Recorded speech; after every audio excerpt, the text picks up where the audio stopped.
Narito ang ibang balitang tinutukan ng 24 Oras Weekend. Balik bansa ng Philippines men's curling team na makasaysayan ng pagkamit ng gintong medalya sa 9th Asian Winter Games. Nakatutok si Darlene Kai.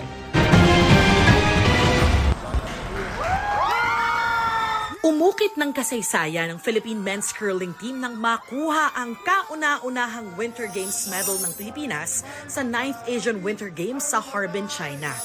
Kagabi, balik bansa na ang buong koponan na sinalubong ng mga proud na fans at mga opisyal mula sa Philippine Sports Commission at Philippine Olympic Committee. Sa pagharap nila kanina sa media, hindi raw sila makapaniwala sa nakamit na tagumpay, lalo't mula sa number 51 sa world rankings, hawak ngayon ng Pilipinas ang gintong medalya. This is an absolute historic win. We went into that tournament with high ambitions. We didn't expect to get so far, but we could manage to pull out the gold, and that's unbelievable. The impact with the crowd and the friendly people over there, that was such amazing. It's just amazing.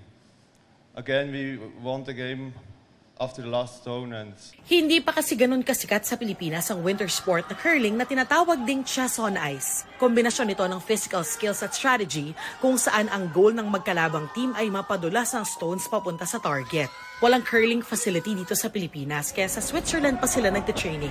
Kaya panawagan nila magkaroon na sana ng curling facility dito. We hope that they would learn to love floor curling, and hopefully that would be the jump-off point for these floor curlers to become actual ice curlers in the future. Inaasikaso na raw ng POC ang courtesy call ng Curling Pilipinas sa Malacanang. We really need that financial support to sustain even the developmental stage. Magbabalik training agad ang curling athletes bilang paghahanda sa pre-Olympic qualifying event para magtuloy-tuloy na ang kanilang laban hanggang sa 2026 Winter Olympics. Para sa GMA Integrated News, Darlene Kai, nakatutok 24 Oras.